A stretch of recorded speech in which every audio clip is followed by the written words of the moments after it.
Hey, why don't you guys make your best chicken sounds? I don't have a best chicken sound. You don't have a best chicken sound? Here we go. Here we are. Hey, guys. This is Dan with August Games, and I'm here with Jason and oh, no, I like that. That's a good idea. And Don. Hello. It's a chicken response, Don. That's the proper way. My chickens speak English. Yeah, he's got advanced chickens. Get advanced chickens. I'd like to welcome for maybe one person that's watching this. Maybe it's my mother. Hi, Mom. We're here to talk about the design process for Backyard Chickens. Don and his son designed the core game, and Jason did the solo variant, which I love. So my first question, Don, why don't you give us the Reader's Digest version of how Backyard Chickens was developed with your son and kind of where it came from? Sure. I'll give the beginning part, and then we can kind of dig into details. But Adrian and I love kind of hanging out at the design prototype rooms at conventions. They're called proto-spiel rooms. And, had been tinkering with design quite a bit. I designed a couple of really awful games, which you have to do just to kind of exercise those design muscles. And Adrian was tinkering with some things. This is the first time we said, hey, we should design something together. And we were sitting at the kitchen table one day, and our chickens were out of their pen wandering around the backyard. And one of them walked up to the back door.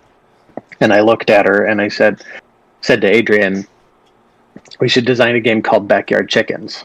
So we really did start with the title, which is not how you're supposed to do it. But it was very much a theme-first game. We wanted to kind of create the experience of taking care of chickens, and a big part of that, of course, is giving them food and making sure they always have clean water and all that sort of thing. And so that's where it started from. And we were loving deck builders at the time, so we went straight to deck builder. And it's always worked, like that particular mechanic for this game. And so we've stuck with that, and then we can get into details more as we go. But kind of the mood mechanic is one of the first things that Adrian came up with, which seems to be what everybody's favorite thing is in the game, which is awesome. And that's one thing that has never changed over the time. But that's where it came from. That's the origin story. And this was late 2018. Sitting around talking about that. So it's close to 3 years we've been working on it. That's awesome. So, Jason, since you recently wrote the solo variant, how did you get involved? I didn't even know actually the story myself. How did you meet Don and go about creating the solo variant? Well, while I'm currently in Sweden, I was back in the Bay Area when, in fact, I think I played one of the early prototypes of Backyard Chickens with Dominic. And so I was a part of, when I was in the Bay Area, I was part of the board game development scene along with Don, and I'm just kind of getting started in board game design myself, so we're both kind of came into it at the same time, and that's where we met. And that was kind of my history. And then I guess that with the solo mode, I knew this Kickstarter was launching pretty late in a few months.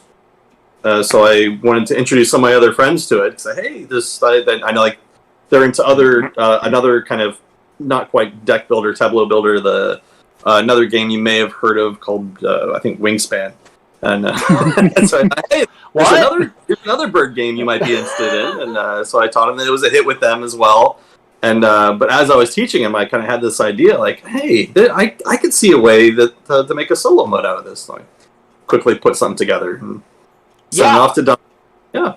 So the theme of that, you want to tell me, tell everybody the theme of the solo mode, which I really like. Sure. Yeah. Well, for me, the theme came later. I started with kind of looking at what, if you're making a solo mode out of this, what does the solo mode need to do to make up for the lack of the other players? And there's kind of two main things it needed to do. One is if you have other players, you're going to cycle through all the cards. And if you're playing by yourself without any other players, that doesn't happen. So, okay, I need to build a system to do that. And the other thing is you need some sort of kind of timer or objective, so that something you're racing against. And so I kind of built that all into the this thing where you're kind of advancing along, and then I figure, okay, like what makes sense that is some sort of threat to you, like, okay, foxes are coming after chickens, so that's where the theme came from, and is kind of a natural fit, and I was surprised with how quickly it came together. I think a big part of that is I've been doing a lot of research for other solo modes for my own board game that I've recently signed. It's not yet been announced, but coming out in the future. That's awesome.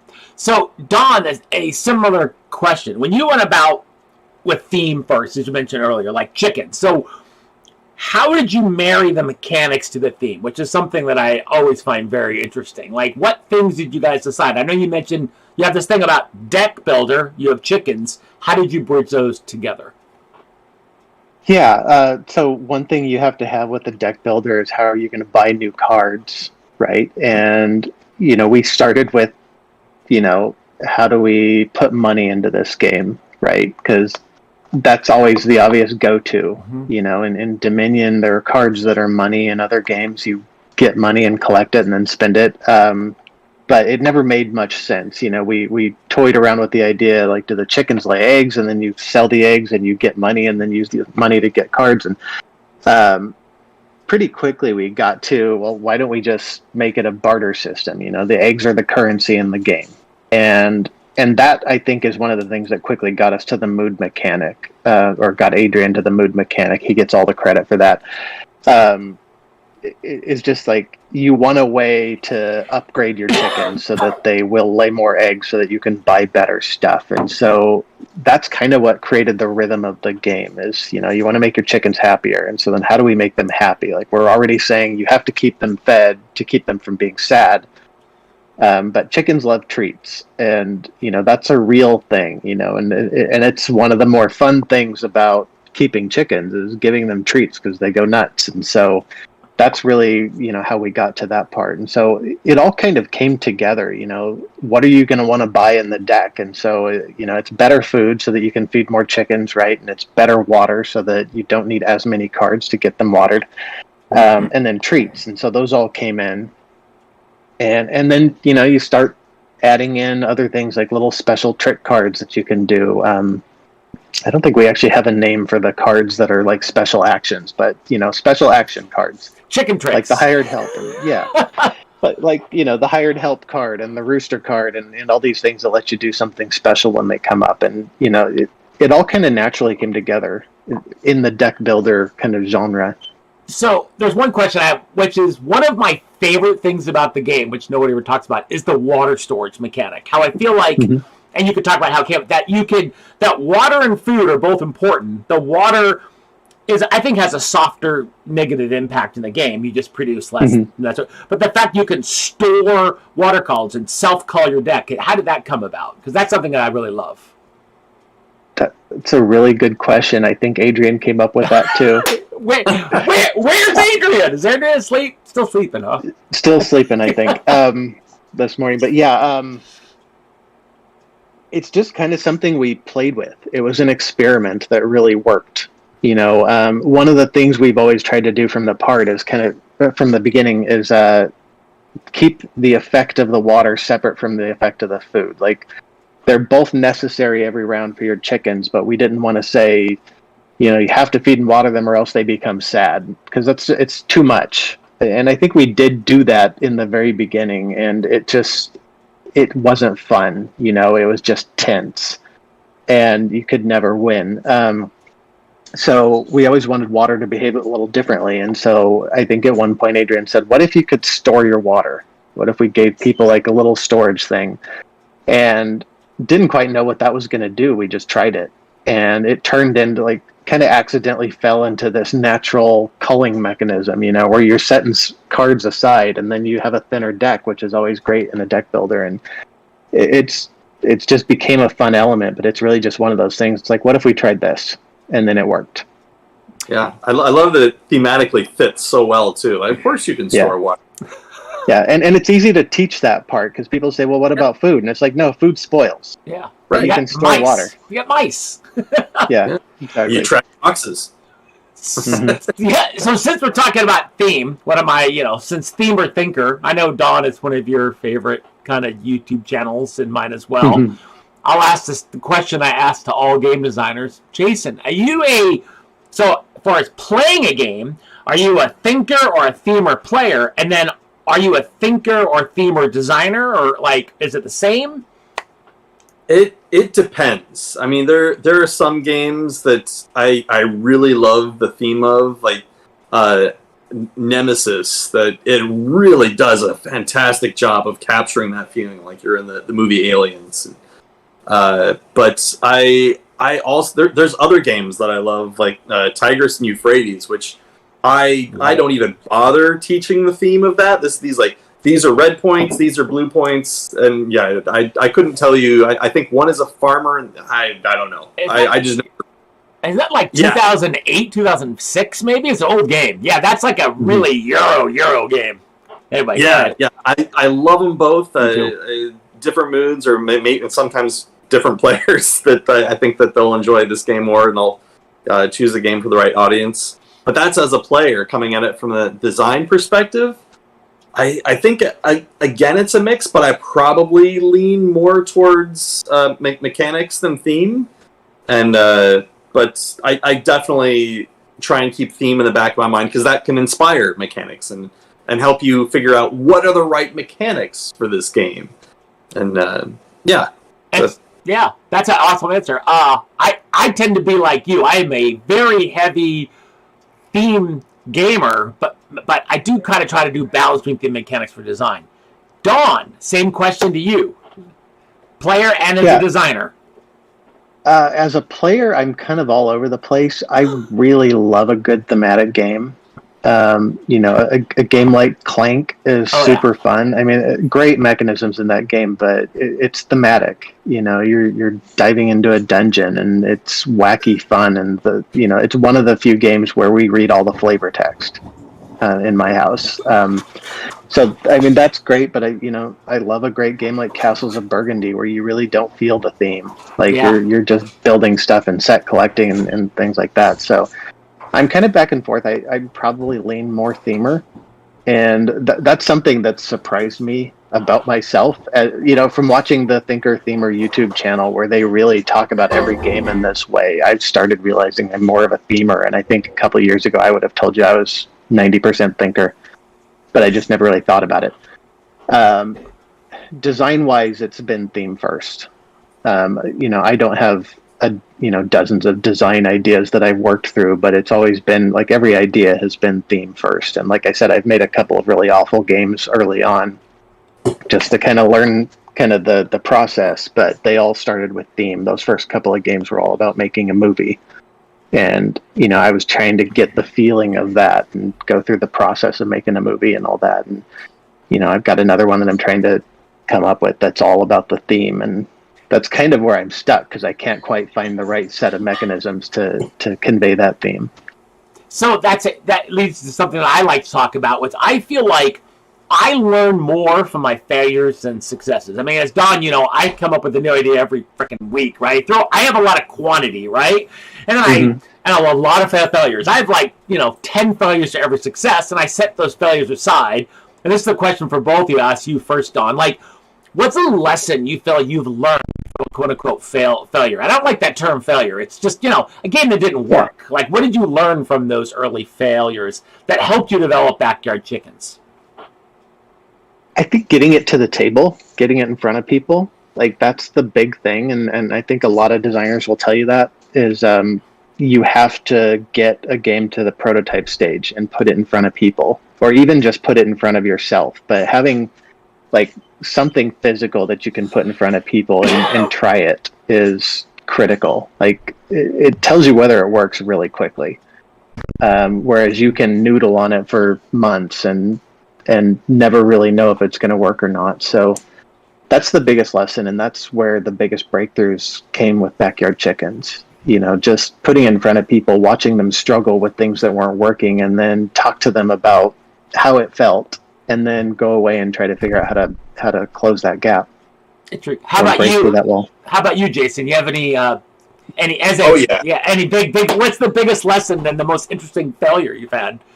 I think the one that comes to mind first is I was making this space game inspired by someone's video game. I thought I could make a board game version of this, and it's really tempting to get sucked into making it look really pretty.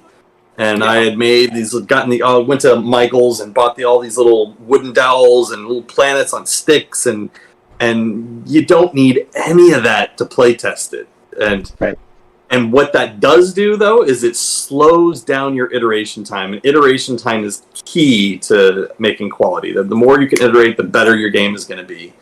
And yeah, I ended up burning so much time making it look pretty that it's just so slow. And I think I lost steam on that. I may fish that game out again and try it with just like rough and dirty prototype stuff and see if I can get that working again. But yeah, that's a big lesson. Make sure you don't make it look too pretty at the start. So let me comment on one thing. One thing that you said, Don, which I also say is that build something, get it done, bring it to the table. Like, honestly, the two pieces of advice I always give people is have fun. If you're not having fun with the process, it's not about the end goals. You have to love the entire process. It makes it better. You know what I mean? A lot of people start out, and again, I'll step on my soapbox for a minute and say my goal is to sell $1 million worth of games, or just the goal is very should just be have fun, make a game, share it with your wife. Like every time I design a game, I design it for somebody, right? But that's excellent advice. But some people, I know you have this trouble. Sometimes you get stuck. But even if you're stuck, you got to realize that's still a success. I mean, you learn something every single time. And the one thing I say about Jason is that Jason, you're going to think I'm crazy. I always design interface out, which is bizarre, which is the worst part. As Don knows, my prototypes are pretty. I always make the interface because I do my own stuff in Corel. But Jason, you're absolutely correct. I know I spend twice as much time as I need to, but I have fun. I just love the interface. It doesn't always be the final interface, but the GUI, I mean, you're in software and you and I are both in software. The GUI is important to me. With a lot of borrowed art until I get actual artists. All my games start out with borrowed art. Borrowed. I mean, it's everybody does, you know what I mean? And I actually, Mac, the artist who did the art for Backyard Chickens, I actually met him because I borrowed a piece of his art and I said, God, I really love his art. And I reached out to him, and now he's done 4 of my games. He's done the art for, you know what I mean? Like, So some artists out there get really prickly. I mean, obviously someone's using it commercially, but getting your art out there does get you exposure. That's how I met Mac, right? And, and now, he's done other jobs. He's done other jobs for other people, and I love it. Anyway, sorry, I'm going to get off my soapbox. I'm down. I'm off. Yeah, go ahead. To piggyback on that, art is very important. Now, art is, I think, what sells game. Both in I come from a video game background, and it's both in video games and in board games. Art is, I think, what sells the game to a lot of people. But the gameplay is what keeps people playing and coming back to it and helps spread the word of mouth. But, there are some pretty games out there that are mechanically horrible. It will sink. I think you got to have a minimum standard of mechanics. What's the prettiest game that I hate? Other than I don't even mention them. It's like, dating a very attractive woman and you realize she's crazy, right? I mean, it doesn't work, right? You need you need both. But yes, I do agree. Speaking of crazy, I'm curious that this is for you, Don. Like, you weren't in the board game hobby for that long, right? I mean, you've been playing, in the kind of the more serious way, right? 6 years? 2016 is probably the first time we wandered into a convention. Okay, so 5. And that was DunderCon here in the Bay Area. The family has always played games. We got Catan back in 2009 and Ticket to Ride quickly after that. We had probably a bigger shelf of games than most people, than the average person, but never what I would call hobby gaming until 2016 when somebody one of my friends said, "Hey, DunderCon's coming up," and I said, "What's that?" And he described it, and I said to the kids, "Hey, this thing sounds interesting. We should go check it out." And and we fell in love right away. It's funny because we had such a blast that weekend, and then we went to KublaCon, which is another Bay Area convention, a few months later, and we're just overwhelmed. Like, we weren't quite ready for it. We walked in the first day, we stayed a couple hours, and we left. We just kind of didn't know what to do with ourselves, and that's one of our favorite conventions now. But in 2016, we weren't quite ready for it. And that's about how long we've been kind of serious gamers. And you can see like the Calexes came later, of course, and have way too many games, like a lot of us. And you built your own game table too. You don't such as it is. You built a game table. So how did you bridge? Because that's a very short amount of time. How did you go in 5 years from becoming kind of entering the hobby game market to doing a design? I mean, that's pretty fast. That's interesting. Yeah. Well, I mean, and a lot of it was just having fun, like you said. In that first convention in 2016, I wandered into the Protospiel room, just kind of going around the convention, like, what is this room? What is this room? And kind of walked up to a table to see what people were doing, and they said, "Hey, do you want to try this game out?" And they're like, "What is it?" And they're like, "Oh, it's a prototype. Like, it's not published yet." And I didn't know that was a thing. And this was actually Sarah Graybill and John Schulters, who are good friends now and great talented designers. And I am blanking on the name of the game. It's a backyard rocket game. It's about kids making rockets out of building the cards where you stack them to build your ship. Yes. And it's just a fun little family game. And so, the kids were at the right age where that was a great idea. And I didn't ever actually get them to the table to play that game that weekend. But then it was I think there was a copy at KublaCon, either that year or the next year. And so I showed it to them. And I own a copy of that game. So it's really cool to have played it at the first time I walked into a Protospiel and now own it. So just kind of fell in love with the process, learned a little bit about it that weekend.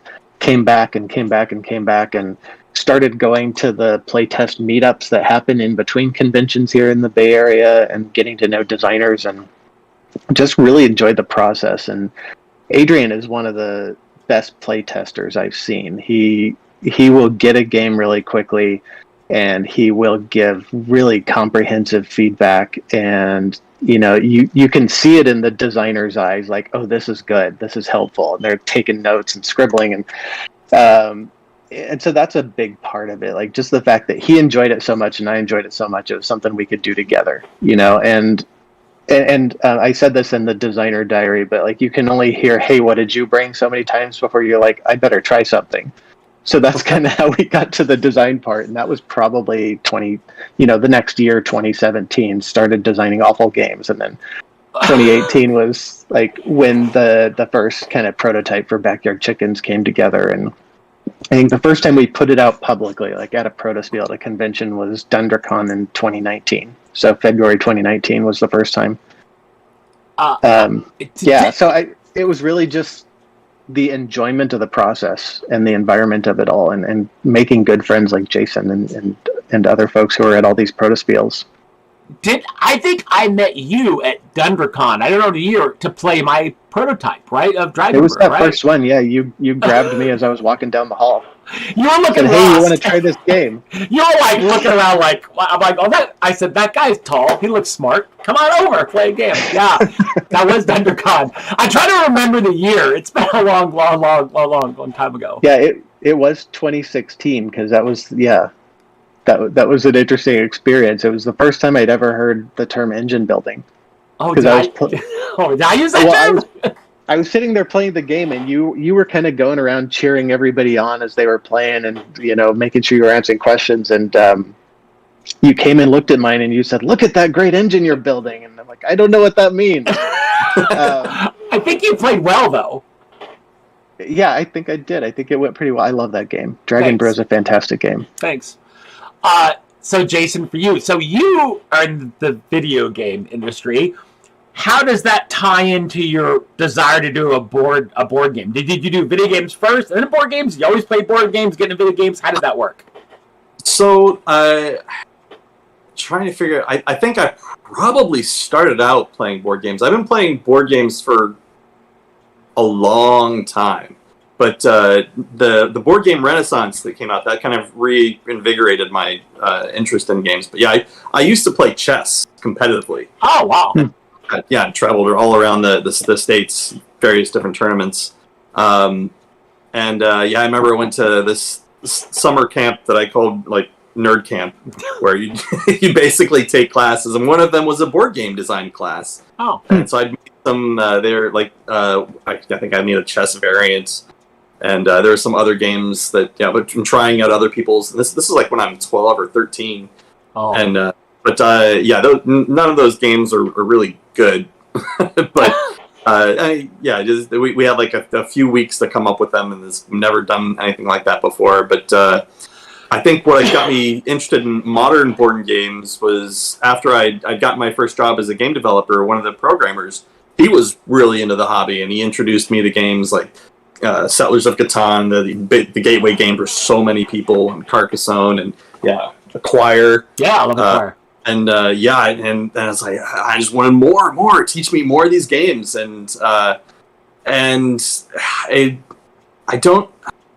it was a few years after that I decided to kind of give myself some design challenges of like taking two different board games like Catan and Settlers, take all their components, put them together, and like, can you make a game out of this? And I came up with something, played around with that for a little bit, but that was more for me, not for. I had a friend who was playtesting it with me, but I wasn't thinking of doing anything commercial with that. But then after one of the things about the video game industry, it's a very volatile industry, and there's one time I was laid off for a couple of years, and so I said, okay, I need to keep my design gears going, so I don't know how to. I conceptually know how to program, but you do not want me messing with the code. But board games, you don't need to know how to program, and in fact, you don't even need to be a fabulous artist. But it's all about the design. So I started tinkering around, and somehow I managed to connect with the Bay Area board game development community. And just like Don's been saying, it's such an inclusive and welcoming community. Make so many friends, so I started making games with the intent of eventually getting to publish them, and all of the starting ones were not great, but eventually, there's one I came upon that it started clicking really well and came together super fast, and polished that and eventually signed it with a publisher this March. Awesome! Congratulations. That's awesome. Thanks. So there's something, because I being in the software side as well, something you said that just rings so true to me, and I say this to people all the time. When you're in software, it's a very collaborative thing. It's so many different, right? And I used to do theater as well. It's very collaborative. There's something about game design. Even though it's a shared experience, the design process is all you. And I just love that. And maybe I'm a control freak. I love that control. Like, you have complete control. You're not dependent on somebody else, right? I mean, obviously, the play testing is fun. But, like, and same reason I used to do playwriting as well. That same thing. It's a very in-your-head thing. And, I love that process. I love not being dependent on somebody else to do X, Y, Z or finish this code, right? I'm sure in the video game industry, it's all about external, and all these different dependencies. It's something that attracted me to the design as well, that just being able to do it all by yourself. Or with your son. I designed a game with my daughter, which was fun. She never did it again, though. So on kind of that whole thing about gaming, right? So what about advice or things you guys mentioned? You both belong to that Bear group. Some advice that you have as a designer to find playtest group. Oh my God! There we go. Hey, Adrian. Can he hear? Oh no. Let me see if this we have a special guest. Well, maybe we should ask Adrian a question. So, Adrian, you are a fantastic play tester, right? That's what your dad claims. And I think it's true because you play tested Rise, and you are the one that inspired the the Gnome Union that you said you sympathize with the gnomes. So let me ask you a question. So what do you think it takes, since we're on the subject of playtesting, to be a good playtester? What do you think is the skill set you need? Well, I think I started out definitely a couple of years ago as a pretty horrible playtester because I would always just be like, I don't know, it was fun. But I think like playing around with design, and I think just playing hundreds of board games, you start to get like the exact like little components of a game that like are specifically like your interest or like that work or don't. And I think one thing that helped a lot is even like all of the published games that we play, every time we play a published game for the first time, I like go like, you know what, I think this component of the game really pulls it together, and this one I don't know. So I feel like even published games, I do a lot of the like little like, yeah, I maybe would change that, or like, but this was a great part of even though I know that will go nowhere. What you say, I'm sure I do the same thing. Don, do you do the same thing, being a playtester yourself? Yeah, definitely. It's a conversation we have after every game, really. And Adrian's very good about doing it without criticizing the game. Just like, here's the thing that works best, and here's the thing that could be better, and just, without taking the fun out of the game. You know, you could play a mediocre game and then tear it apart, afterward, and then you just, I don't know, there's something fun about that maybe, but you want to make sure you leave the fun in the game too. Yes. So Jason, like that same question for you, like, do you ever find like you like have that same feeling about the video games and board games? Does it work the same way? Like you play a game or go like, oh my god, they did that wrong. Do you do the same thing? Do you feel like you have to analyze every video game and board game you play? I think I do have a part of my brain that's always on and like, oh yeah, I don't want to tweak this. In fact, there are some published games that are great, but like the one game, I'm not going to mention it, but I feel like, it's set up to be 4 rounds, and I really want it to be 5, and so I actually modded my own copy, put it out, and added a 5th round to it. But and other games, I've added some house rules to tweak here and there. And sometimes it can be a little difficult to get other friends, like they're like purists, like this is the way the rules are. This is what. But I feel like I can take a little liberty because I pull out my artistic license and bring out my little shrinky dink diploma. I'm the designer. I'm allowed to do this. I'm allowed to do that. So that leads me to the question. Well, and then Adrian's the star right now. What do designers need to do? Because one of the things that I always say, and I'll just mention one of the answers, that I hate, one thing I've been to Proto Spills, the thing that I hate the most about it is a game that's like not fully put together. Not put together isn't like just not thought out. And maybe that's just me. Is there things you think that game designers need to do to make playtesters have an easier time of it? I think, just playing the game yourself and with your own test subjects, drag your family or your friends into it, just because that first 1 or 2 playtests are going to be bad. Yeah, guaranteed bad. Guaranteed bad. The best way they're going to be bad. Yeah. Yes, exactly. Yeah. But like just understanding your concept and like what you're trying to do, I think is going to have. Yeah. And I think something that, I don't know, a really good approach is introduce the state of the game at the beginning. Mm-hmm. Even if you're at a convention and even if you're testing with strangers, say, this is 10% done. I just need your reaction to this. We can try it for 10 minutes and then tell me what you think. Yeah, because then they are going in with like an open mind and not expecting like a really intense strategic 2-hour like game that they're going to be super into or anything. Mm-hmm.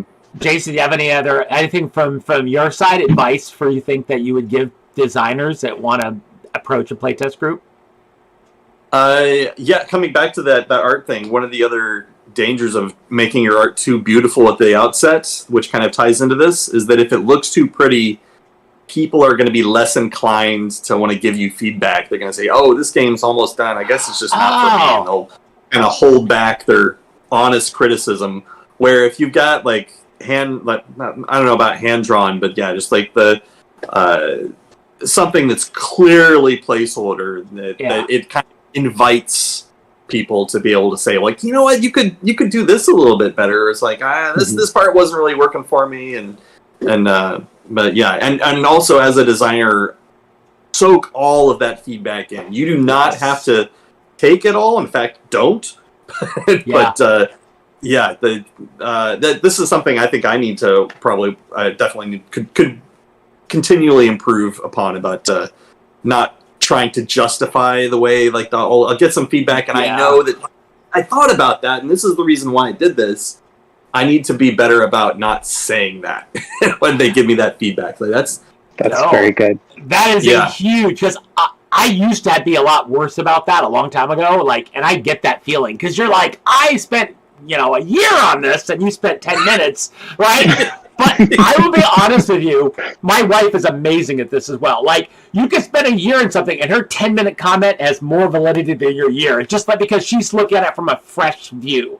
And that's what to me, playtesters aren't in that year. And I value that feedback so much because there's value in a 10-minute view versus a year view. Because there could be a fault. Like, I'm working on Goblin Rocket Rally right now, a game, and I made this complex sub-icon system, and it was clear to me.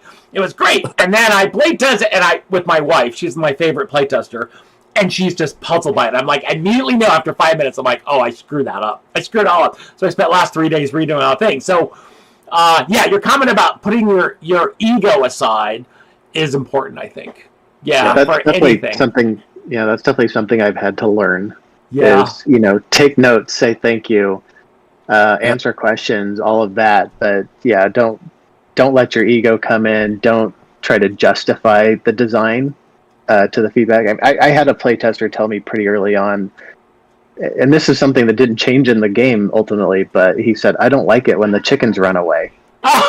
And my reaction was, you're not supposed to. That's an expansion. Make your chickens run away. And the proper reaction would have been, okay, that's interesting. Write that down. He's telling me how he felt about the playtest, right? He didn't enjoy that part of it, and so I didn't react appropriately to that. I just said, you're not supposed to. What are you talking about? It's a skill that I've built over time. Is you do the play test, people give you lots of feedback, and there have been lots of people who've offered up a lot of ideas around how to completely revamp the game. And a lot of it just doesn't fit kind of the tone we've been going for with the game, and so I've gotten better at saying, okay, that's interesting, thank you, and not being dismissive. Writing it all down and thinking about it, but. Yeah, you never want to argue the point. That's an excellent thing I was going to ask, and I'll ask Jason the same question. I'm on the fence about this. Sometimes I wonder if designers are the best playtesters or the worst possible playtesters. Yes. So, it's tough. So Jason, you're going to have to answer for me, because I'm on the fence. I have mixed feelings. What do you feel about that? Do designers make better or worse playtesters?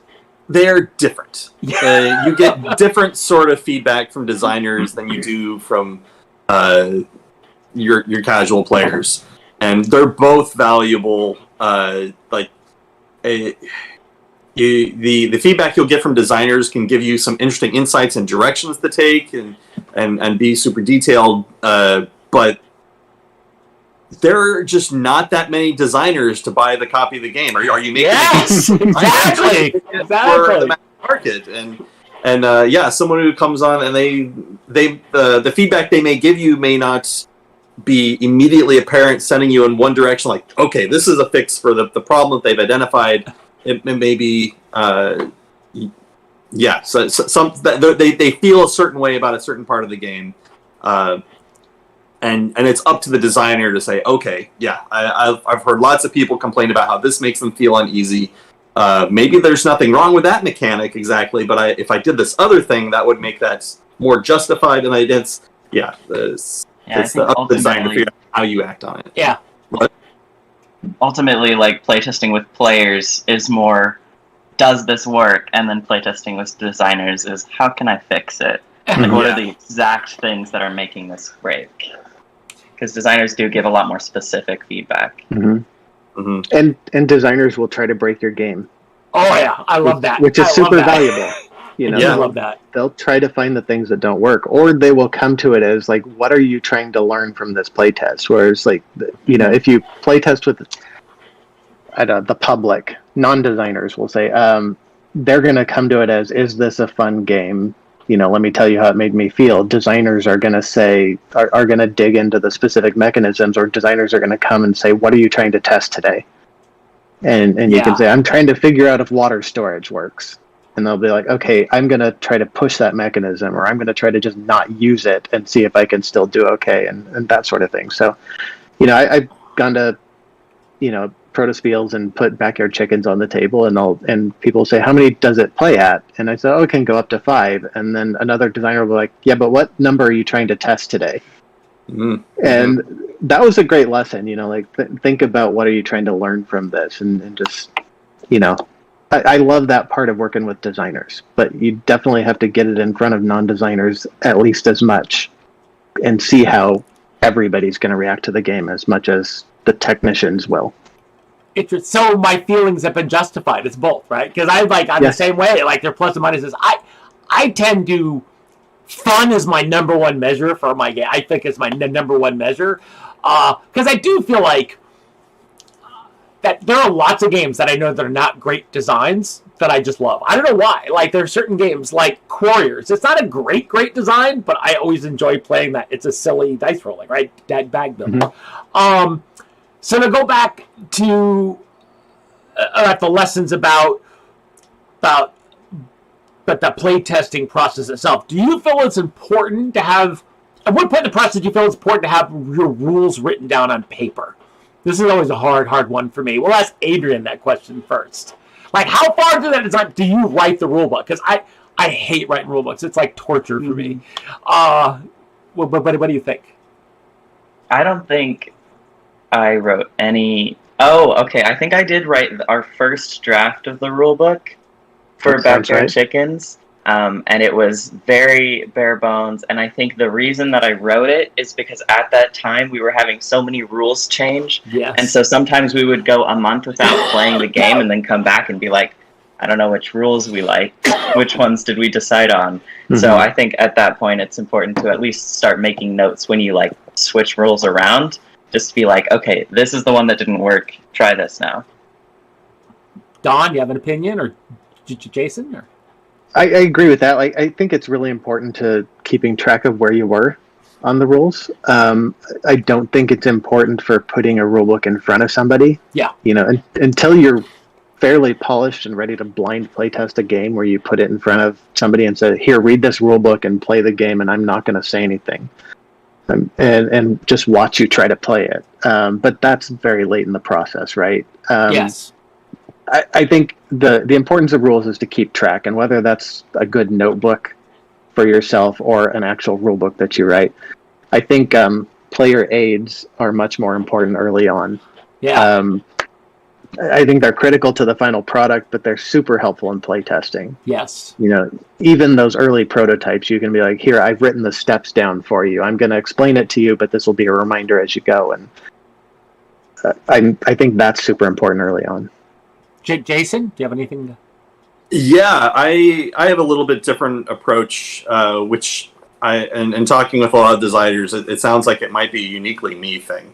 And that I agree with everything that Don and Adrian have said, but I treat my rules as kind of my design document for the game. Yeah. And so the first thing I do is I kind of write out the rules, and they're really rough and sloppy the first iteration, but every update I go back and change the rules, and I've got a copy of that rule. In fact, I'm holding a copy of my rules right here, and as I go, I keep on polishing the rules as well as the design, and yeah, even with the player aids, those are that when I try and get a player aid ready, and I'll show that to the players before I show them the rules. But eventually, after several iterations on the rules, I'll get it to the blind playtest version. But so for me, having a written copy of the rules early is important. and I don't dread it as much as a lot of other designers do. They just want to get in the game and design it quick and take notes, and I think that's great. And I think they were probably a little bit faster at iterating than me because of it. But I think part of my discipline of writing the rules comes from my day job of being a game designer in the video games, and a lot of what I produce is design documents, and so I'm kind of writing the rules for systems within the game. It's funny. I write spec docs as well on my job, and I feel what you said is super valuable, because I do, and Adrian does well. I do keep notes very early. In fact, in Google Docs, I do feel like the process of writing something down helps my brain, at least. It's just helps my brain kind of organize things a little bit, right? I think it. And I feel like it actually makes iterations faster, because if you write it down, then it's like, okay, solid, boom, boom, and then and something about having something on paper for me helps me organize my thoughts. Absolutely. Actually reminding a quote from an architecture professor I had in college, that you don't have a design until you write it down. Yes. I think that's exactly still true for board game design, video game, any kind of design.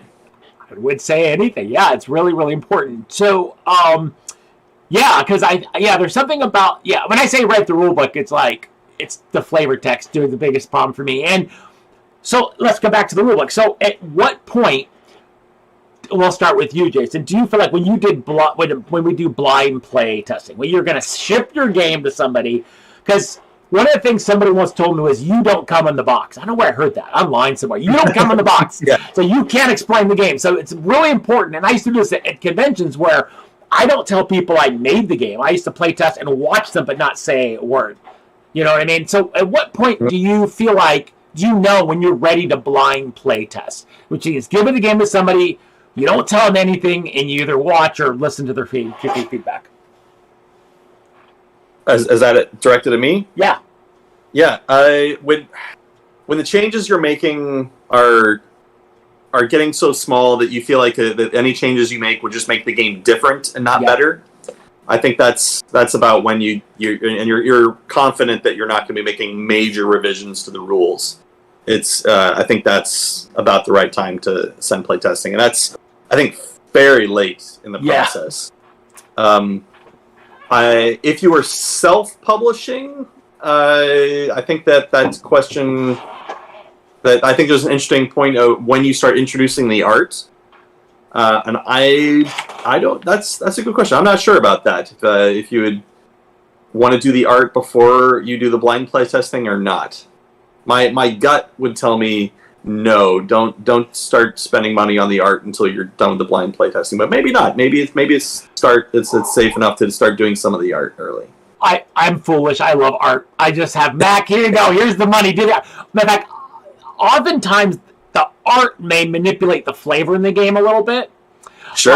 I mean, especially with like Treasure Mountain, and even Rise of the Gnomes, right? Like Mac's art kind of changes the flavor of the game. I mean, nothing mechanically. And Goblin Rocket Rally, the game was inspired by his art. Like, his art is like let's make a game about this piece of art, which is a goblin riding this rocket insanely. But I think you're right. I think it's not wise to spend thousands of dollars when you're not sure the game's done, but it's fun for me. And I totally feel that fun. Yeah, that's what I when I started making my own prototypes, I really enjoyed making them pretty and have these cool prototypes. And it's a good thing that 3D printers weren't really available. I would have sunk in so much time in there to make it look extra cool. But how about? It's tempting. Oh God, I want one really bad. But Don has one. Maybe I'll come over. So Adrian and Don, what about you? I mean, when do you feel like, I don't know when you first blind tested Backyard Chickens. I don't know if it was me or like when was the first time you did that, and how did you know you were ready? It may have been you, because I think, we had drafts of rule books over time, but I think the first really comprehensive one came together when you put it together. Yeah. I probably sent you one of our rough drafts, and you turned that into a real rule book. And then that rule book went out to people like, hey, does this make sense? Do you understand it? So it was that late in the process. You know, the game was signed and you were the one actually officially writing the rule book. Yeah, I will say that I enjoyed Backyard Chickens a lot. Like, I knew, because first of all, I'm a sucker for chickens. I have a chicken in every game I've ever made. I love chickens. I had chickens, you know. But the thing that I thought you guys had a really polished game. I mean, obviously we made some minor adjustments. Do you remember when I did your math? I looked at your math model. I built you guys a math model, and it was right. I mean, there was one minor thing that maybe, but it was like, and I said, what, Matt, you guys you got it there. You said Adrian just kind of, just pulled the numbers out. I think this card's too powerful, it needs to be more expensive, or this card is not powerful enough, it needs to be cheaper. It's just lots and lots of rounds of that. Yeah, so I don't know if there's value in math models. Sometimes I built really complex models, and I'm not sure. Sometimes you get the same result. Like Matt Leacock, I think I talked to him at KuppleCon a few years ago, and Pandemic stuff, I feel like there was a lot of math. And I went up to him excited, like, tell me about your math model for Pandemic. He's like, I didn't do math. I just winged it. I'm like, it just crushed my math soul a little bit when he said that to me. So like, and I've asked that question. Sorry, not to get off on a math tangent, but I've asked that question in like panels at design conferences and stuff, and it's surprising how often you get. You kind of do the math at the end to make sure that it's balanced, but a lot of it is gut instinct and iteration. And that's how Backyard Chickens came together. But I'll tell you, it was a big confidence booster when you put the big math model together and it justified, 95% of where we were. And like you said, we tweaked a couple of things here and there because they seemed overvalued or undervalued. But yeah, it was close. I like to build a math model first because maybe it's just my software background. There's something about building that model that sets a structure of rule, just the framework. Gives you a good starting point. And does it save me time? Maybe. I don't know. But I enjoy it, right? There are a lot of moving parts in your games. I'll say that a lot more than Backyard Chickens. So I think it may be justified. Yeah, Rise of the Gnomes. As much as you have. Yeah, Rise of the Gnomes had a lot of parts. That had a lot of parts in that game. Yeah, I should make a simple game, huh? No. I think I would argue that simple games are harder to make. I think simple games or elegant games are harder to make. It can be. Yep. Yeah. So I know I got sidetracked. We got sidetracked on math. So to get back to where you're at, to Adrian, like when did you feel like the game was ready to have people like blind playtest? Did you, or what point in that process and why? I think that comment about the just like changing rules just makes it different, not better, was accurate for me too. When we were just playing it by ourselves, we did the same thing every time, and we were like, "Yeah, it works." And then we play it again, and we're like, "Yeah, it works. I don't know what should be different." So at that point is when I think we wanted a lot more outside comments on like rules without our inputs on like, oh yeah, I like, because whenever you're running a playtest, your own biases are gonna like creep in, and even if you're not playing in that playtest, how you explain the rules is gonna do something towards people's like perception of the game. Yep. Interesting. So when you were making Backyard Chickens, Adrian, and when you were making it, were you making it with a person in mind, or are you just making it just for fun? I mean, when you were making it, were you thinking like, this is a game I want to play, it's a game my dad wants to play? Were you thinking of someone in specifically, or what was your kind of goal? I think my goal was just, I don't know if I had a clear goal. I know that we like had the idea in the car, and then I was like, I have an hour, and I just like put down the first like couple of ideas, and then we started playing it and iterating upon that. That's how it starts. I was telling them like a big part of it was just having something to bring to the protospiels and go through the fun of playtesting. That was a big part of it. It was about having fun. Is that the same? Yeah, is that the same for you, Jason? Fun also? I'm totally in it for the fame and the money. Money? Can you? Where do you get the money? No. It's definitely a passion project for me. Yeah. I'm not going to retire off of board game sales. But yeah, it's a fun project, and I love problem solving, and game design is like the ultimate meta problem solving. You're coming up with problems for people to solve, and it is super fun. I will make a suggestion. Corel Draw has a way that you can measure how many hours you spent on the file, and I added up all my files. Remember for Backyard Chickens of hundreds and hundreds of hours versus the money, and I said no, I just don't do that. Don't look at it. Do it for the fun. I always tell people, don't do it for money. I mean, there are some people, it's like acting. I feel like board game design is like acting. There's a lot of people making a little bit of money and a few people making a lot, right? I mean, but that's okay. It's still awesome. Which leads me to kind of the last few questions here, because we were going to go an hour. We're already over. But what advice, we'll start with Adrian, would you give to somebody who wants to design their own game? What are 3 things that, since you just recently went through this process, things that you think would be helpful for somebody who wants to design games? I think just going to Protospiels is the biggest one, because it's, especially in the Bay Area, there's so much of resources in the Bay Area of local designers, and you can just walk into any Protospiel and just talk to and get advice from, and I think that's very useful. So taking advantage of that, whatever your local design community is, and then finding, I think, especially for a first game, finding a theme that you're super passionate about or a mechanic that you're super passionate about, because you're going to go a lot further if you're really excited about something in your game. Yeah. And the third thing? You don't have a third thing. I better start thinking of 3. You don't have 3. Well, let me ask you a question. So you said you get advice from people at Protospiels. What things have designers told you at Protospiels that, you say you talk to them, give you advice. Well, what advice have you heard that helped you? I think that's the more specific things of being able to come to them with a vague concept of a game and get advice on how to specifically start building a prototype or So just more specific stuff about exactly the project you're working on. Got it. Maybe someone who's a mentor who could kind of walk you through that step the first time. Don, how about you? 3 things. It's 5. It's 5 for you. No, go ahead. Okay. It's funny. I actually just responded to a Facebook post in one of the design groups out there asking this question. I think I have an idea for a game. How do I go about it? And I said the same thing. Find your local design community, but play other people's games. Play test other designers' games.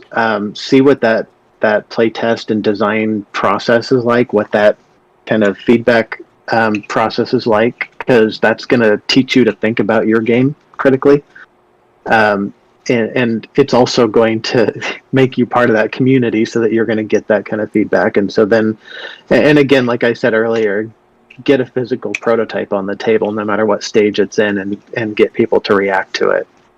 Yeah, that's going to tell you whether the idea is going anywhere. Yeah. Can I also mention that I think that using a virtual tabletop also works as well during COVID times. I'm a big fan of, I've been using Tabletopia, I think, for 6 years now for prototyping, because it's zero cost. You could put together a prototype instantly, right? And it's not as fun as playing around a table. And I think playing around a table is more useful. But if you're a remote person, you don't have a lot of game community, there are lots of people who will play your games online. Mm-hmm. Just want to add that. Yeah, I absolutely agree. Jason, what about your... Now you've had a lot of time. 3 different things. 3 new fantastic things. Right. The new things. You guys have taken some excellent points. But I think one thing that I recommend for new designers especially is get a prototype to the table as quickly as possible. Yeah. Yeah. And another one is having a design goal or vision for your game will help you determine what design choices you need, makes sense for your game. Like you can get a bunch of feedback. It can all be great feedback, great ideas, but maybe this idea is better for this game and not for your game. And having a goal or a kind of a vision for what you want your game to be will help you better edit which ones will be a better fit for your game. And the third, the third, yeah. Yeah, well, I would reiterate and don't focus on art too early, as it's super tempting. But but if it's fun, then who am I to tell you not to? Just be aware that the dangers that it can slow down your iteration time. Yeah. There's something you mentioned that I really love, and every design I've made since '88 I've saved everything, every file, everything, and Goblin Rocket Rally is based on a failed design from 2008, and I set it all aside. And, max art, right?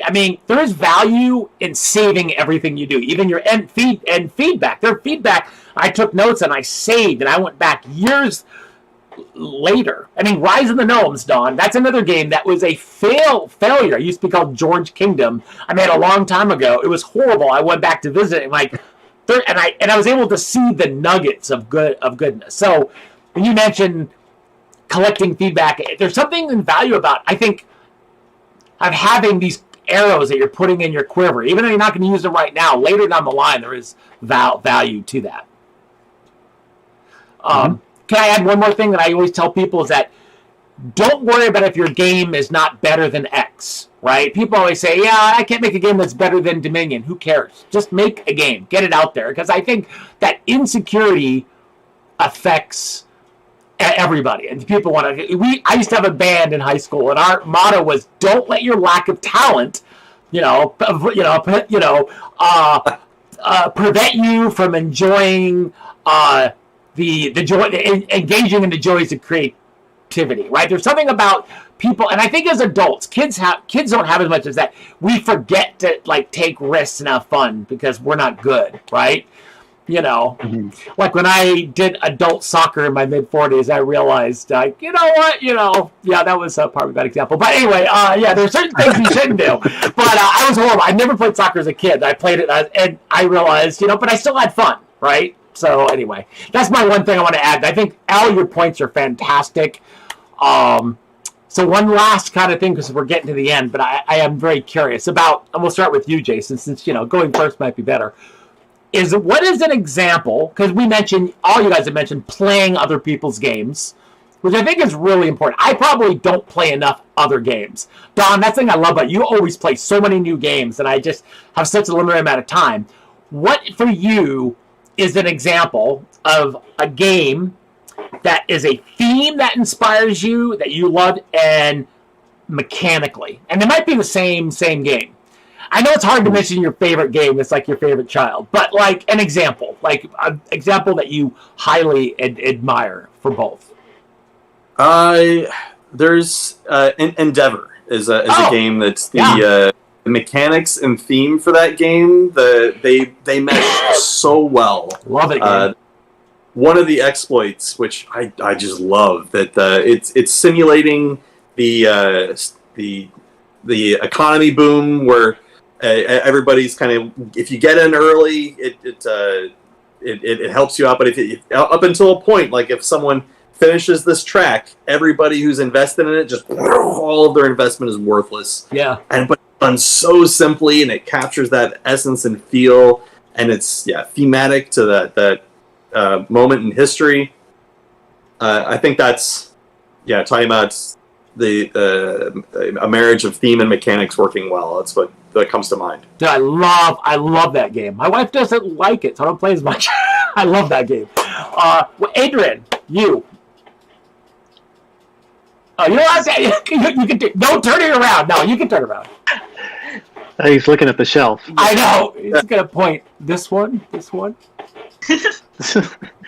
I think just because I've played it so constantly for a couple of years, Dwellings of Eldervale is just a really good example for that.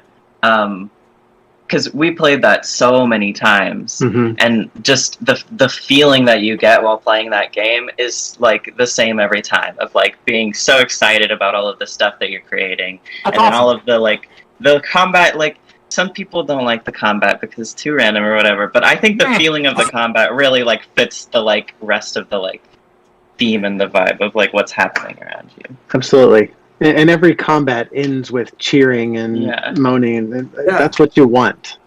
You know, there's never a boring combat. And that's what's so great about it. Boring is the worst insult you can say about a game. Boring. Yeah. It's like the worst insult. I feel that way about Lords of Vegas, but you know, Don, you have, and we're gonna play. That's We're gonna play it someday. That's a game that is so crazy, but and it's swingy and lucky, but everybody always cheers. It's always really fun. So you're Don. Your answer to that question. Oh gosh, I had another Luke Laurie game in mind. So Manhattan Project Energy Empire by Luke and Tom Jolly. It's one of my favorite games, and you know the theme is very integral to the game. You know, you're building up industry and government and all of that. The components are really nice too, which always helps. But then the worker placement mechanism is just fantastic. You know, you're going out, you're building cards, and then when you come back, you get to activate those cards and run your industry, and that one works so well. And I mentioned Clank earlier as a good example of this. You know, the theme is really immersive, and the mechanic of you're building up your capabilities by doing this deck building is just fantastic. It just really works. Yeah, I really like Clank a lot too. There's something about that marriage of theme and mechanics that work really well for me for Clank as well, especially the underwater one, which I really love the most. I don't know, maybe because my wife likes to dive. This was very interesting. I know we went way over time. I'm going to let everybody say one final spiel or anything you want to say about backyard chickens or anything else I did not cover. Adrian, we'll let you. You look like you don't know what you're going to say. So of course I'm the perfect one to start. Yes. I think I'm just really excited to get something out there, and I know that I am very excited to start working on projects that we've had on the shelf for a long time. Awesome. So yeah, hopefully we'll get something out soon. That's awesome, Don. Yeah, I guess I'm just really grateful to everybody that's supporting the project. That's been super humbling and flattering at the same time. And really grateful to Jason for his inspiration to create a solo mode. You know, it's something that we kicked around and could never come up with a good idea, and it's just so elegant and thematic. It's just fantastic. I really appreciate it. Excellent. Jason? Thank you. Wow, that's very Cardi B of you. I'm thrilled to be along for the ride. It's I'm happy to contribute. I'm glad that I was able to put together something that works so well, and excited for you guys' project, and I'm thrilled to see it successfully funded on Kickstarter, and it's continuing to get more backers. It's I did a Kickstarter myself years past, not for board games, but so I know the excitement of like getting that validation from all these people. Like, I like this, I want to own this, and have it in my house. And so yeah, you guys will have a little bit of piece of you in several people's houses, and you'll be able to see it in store shelves probably. And yeah, it's really exciting. Yeah, there's something about when you go to a con and you walk by and someone's playing your game, it's a weird feeling. It's like, you know, I never say anything. I always felt weird about it, but I always feel it's kind of exciting. In 2008, I did a game called Roadkill Rally, and I got an email from somebody in Iraq, in a group of military people were playing my game in a tent in Iraq, right?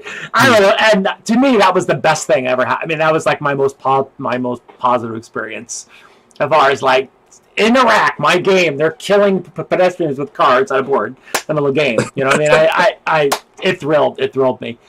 Well, thank you so much. Oh, Jason, please, when your game gets followed, let us know, and we'll cross-promote whatever we got to do to promote your game. Sure, yeah. I've got the prototype is up and available. You can follow it on Facebook at if you do a search for Mercenaries of Esterok. Esterok. Esterok. Is it on Tabletopia? It is on Tabletop Simulator. Oh, okay. Yeah, I gotta learn that. It's on my list. I'll post a link to it on Please. all the places this is posted, so you guys can check it out. If I want to play it, will you teach it to me? I absolutely will. I even have a video that you can watch for send the it to rules. me. Yeah. No, I love We to will play. love it, Dan. Even though I hate Tabletop Simulator. Oh, God, I don't know why. I don't know why. I'm so used to Tabletopia. Every time I feel like I have one arm tied behind my back every time I do it. I don't know why. I feel your pain. It is clunkier than in the real world, but I think there are some physical copies of prototypes in the Bay Area, so maybe you'll find a physical copy. Dude, so Don says I'm going to love it. I probably do. I love all games. I'm kind of a game whore, really, honestly. I love all games. I just do. I have fun. Well, thank you guys so much. This was really Thanks, fun. Dan. Everybody give me the best chicken sounds. Oh, there we go. I can only do a big. There you go. I ended the stream. Hey.